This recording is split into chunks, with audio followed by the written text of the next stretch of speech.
What is going on, friends, and welcome back to the Minecraft Hub channel. So we have kind of a longer video for you guys today, and as you've probably seen by the title, we are touring the HermitCraft 7 world. We've covered HermitCraft for quite a while now, and we're super excited to finally get the world download for this and be able to explore, see all the things that the Hermit's built, and really do whatever we want with the world.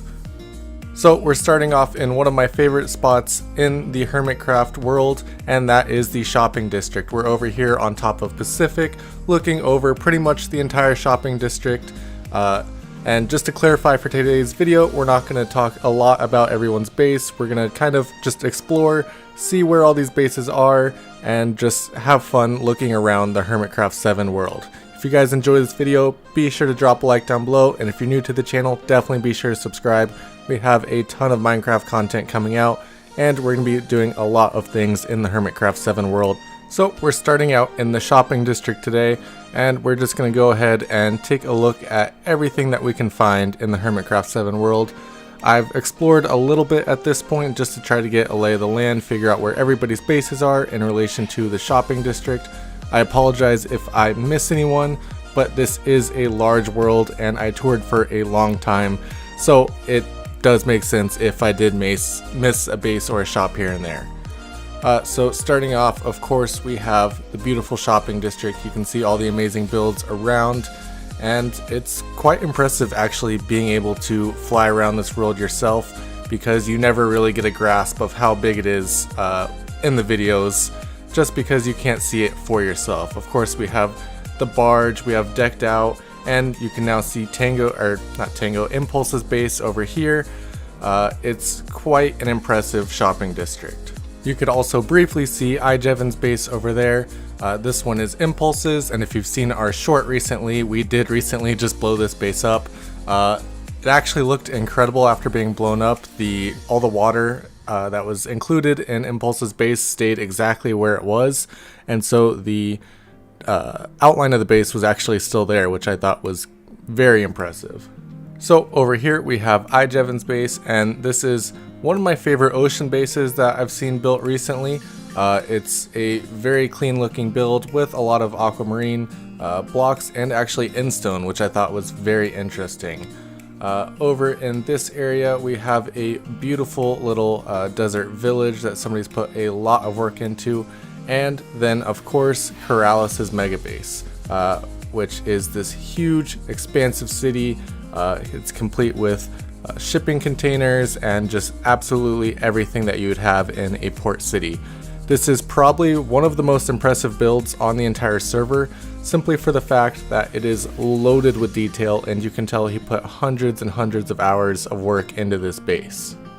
Of course, all the buildings and roads and of course the Ferris wheel are very impressive, but I think one of the most impressive parts of this base for me was the dock and how he did the boats. It looks very realistic, and as you can see right here, the sailboats and everything, the yachts that are ported here look absolutely incredible. If you zoom far enough out, honestly this would look like a real port. So Corrales did an amazing job with this build, and definitely one of his best builds by far to this day. As far as builds on the HermitCraft 7 server, I think this is definitely in my top 3 and possibly my number 1, but I'm not too sure yet because there are some pretty incredible builds across this server. Right next to Corrales' city, we also have Suma's base, which takes up most of this jungle over here. Ethos base is also a part of it, but it's a very small section compared to what Suma has done. Suma used a lot of white and gray concrete as well as honey blocks to create all these amazing towers and buildings throughout the jungle, and it looks very incredible. I like the concept and idea of this base, of how everything is spread out rather than just one central base, so it definitely goes into my top 5 for this season because of the out-of-the-box design that he used for this base. It's even more impressive that all the towers and everything have the same block palette. I think that gives it a very uniform feel and makes it look like just a civilization set up across this jungle wherever there was enough space to be able to build. And now taking a look at Ethos Labs base, it's also named the Monstrosity, and you'll be able to see why once we get a little bit closer. It is a base that is just There is no uniform design. It is all over the place, and honestly, it ended up looking pretty good if I say so myself. Of course, it's just a lot of different random blocks and doesn't really go together at all, but I think the idea of it is very funny and very cool looking, so I'm glad to see him build something like this in this world. Now, moving on to a different part of the jungle, we have Mumbo Jumbo's base, and this base, he really took it onto himself to become an amazing builder this season, and of course he's done a lot of redstone and other things in the past, and he did some this season, but he really took his building to another level with this one. I think the terraforming and all the detail that went into this base look incredible, and it definitely took a lot of work to be able to build something that cool. Not far off, we can see Scar's base, the giant drill, also incredibly impressive and definitely took a lot of work to be able to do. In the actual series, I did not realize all these bases were so close. Of course, there's probably some episodes that I missed where it was shown how close they were, but it really never felt that close in the actual HermitCraft episodes. This drill though is absolutely crazy, and I can't believe all the detail that's in it. You definitely want to download this world and get a closer look at it. We'll put a link to the HermitCraft website down in the description below, and you can go there and download the world for yourself and see what else they have going on their website. Here we have Grian's mansion, which a lot of people have seen us blow up recently, and they were all pretty much upset about it.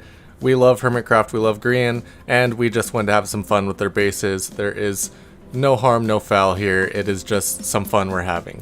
Grian's mansion though, very impressive and an amazing build overall. Over here we have Stress Monster's base. She was a little inactive this season, so there's not really that much going on, but there are some very cool features, including the floating nether portal and the floating castle over here, as well as the giant skull. Definitely a very cool base, even though she wasn't as much on the server as she wanted to be. We also have some skywriting over here targeted at Etho, and I thought it was very funny. It's of course right next to Iskal's Omega tree, and it says, "Etho smells like beef and will fart rainbows that exude happiness gorgeously. Therefore, goodbye." Some very impressive skywriting on the HermitCraft server, and it's fun to see all the fun that they had on this server, especially with just small things like the skywriting over there. So moving on to Rendog's amazing tattoo Rin that he has built over here. You can see he has Mos Eisley and Mustafar. He built a lot of crazy cool Star Wars related buildings in this area, and I think it is very impressive overall. If you've seen the Star Wars movies, you'll definitely recognize this whole area. So it is a very impressive and realistic base that goes along with the movies great. Also, if you have not seen his time lapses of him terraforming this whole area or building anything over here, definitely go check those out on his channel. It is very cool to watch, and it is so satisfying to see him pour all the lava and do things like that. Figuring out the nether hub in this world is a little weird. They of course had to change the nether halfway through the season because of the 1.16 update, so there is some oddities with the nether. But once you figure out how to work your way through the nether, it's very easy, and you can find things like this, the Christmas district of the HermitCraft 7 world, a very impressive calendar build, as well as a giant snowman. So here is the kind of hub of the HermitCraft 7 world, and this is in the nether of course, and it has lists to everybody's bases. You can see that they have directories that they did, or they just use signs when there was less to actually talk about, such as Spawn and the Ren Mesa. You can use the directories though to get to pretty much any base in the entire world. They have signs right outside, so this is to the shopping district, and if we go further down the tunnel we'll find other people's bases. There's also a lot of access to the roof of the nether, and you'll find things like gold farms and also some tunnels on top of the nether that take you to different parts of the world. Here we have Tango's base, and as you can see, all the colors, everything like that going on. His, of course, storage room, and you can now see the shopping district and area over there. This is Toon Towers though, right next to the shopping district, and Toon Towers definitely got to be one of the most fun bases on the HermitCraft server. Just a well designed base overall, a lot of different colors, and a very cool design overall. Not far off from the shopping district and Toon Towers, we have False Symmetry's base, who has had her base built for most of the season, and it looks absolutely incredible. It's an entire spherical, kind of spacey design with a lot of hexagons, and if you've seen her tour of this when she was using RTX, then she had ported it over to Bedrock. It's very cool. She didn't build it specifically for RTX, but it ended up working out great because all the lights and everything that she included in her base looked incredible. You can also see Hypno's Islands right there, a very small feature of the world, but cool nonetheless. Also Doc M's floating tower just right in the middle of the ocean. Next up, we have BOO's castle, which is definitely a fan favorite of the season, and I can understand why. The detail and time that went into this castle are insane, and it looks incredible as a finished product. Definitely a great part of the world to be able to officially tour now. You can now see the area down here where all the peasants live and the farm, everything going on there. And now in the distance we have a winery coming up. This bay is built by Joe Hills and Doc M mostly. Joe Hills built the winery and all the vines, everything you see there. We also have a giant cargo ship blocking the bay. They built that after the incident with the Suez Canal. And also they have the tower over here, also built by Joe Hills, and it had some help from Zombie Cleo as well.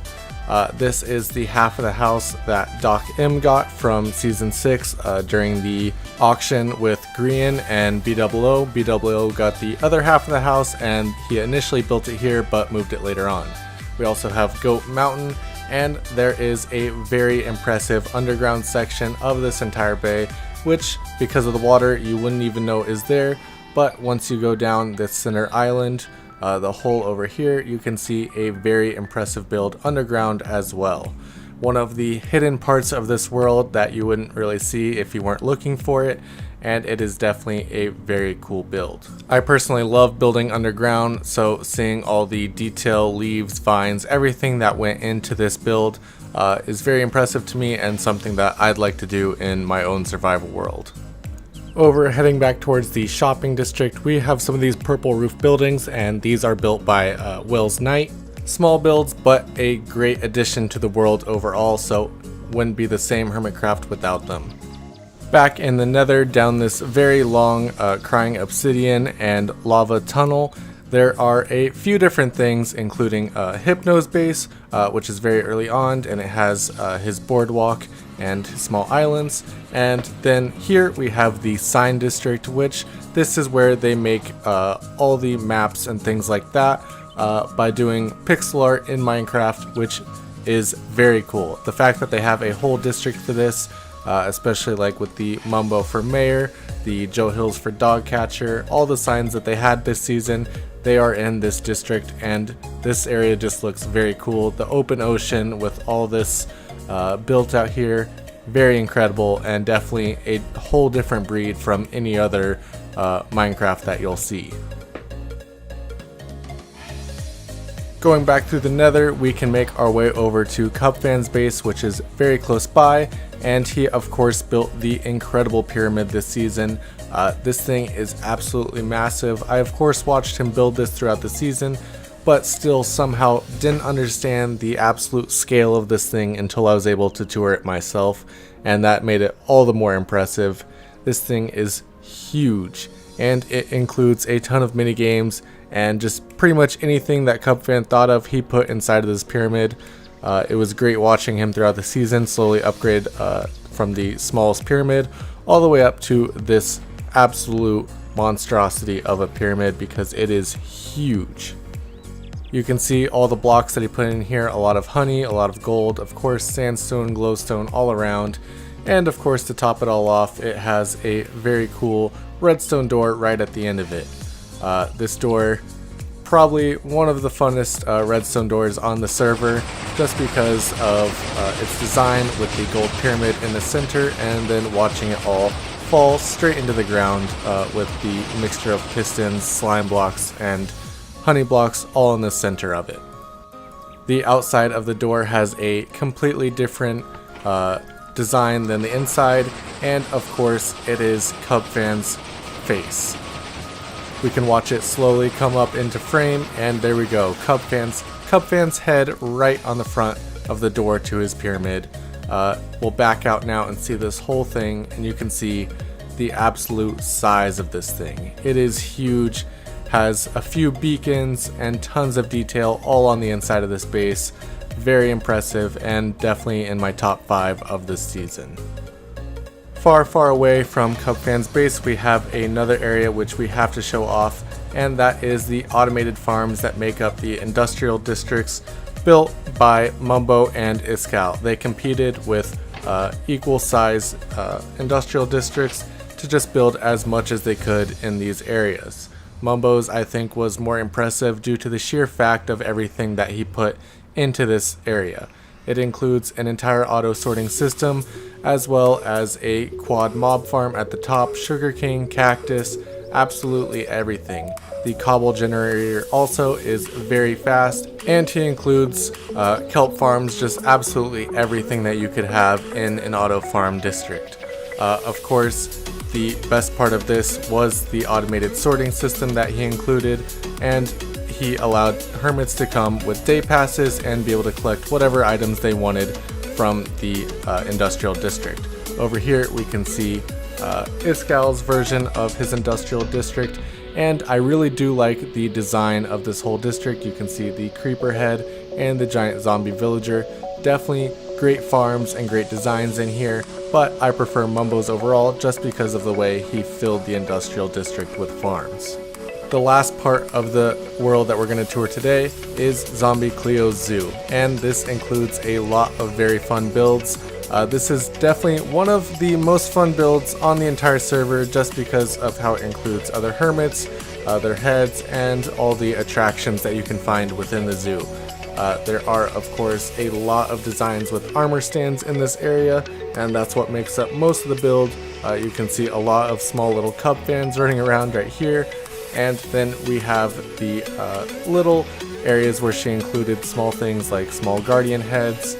She did a lot of work with miniature blocks, which you can get from wandering traders in their worlds, and of course with a lot of the other player heads and things like that.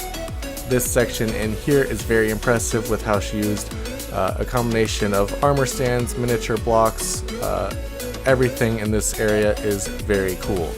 The HermitCraft 7 world is full of very incredible builds and very incredible people who design all these cool things that we get to look through now that we have the world download.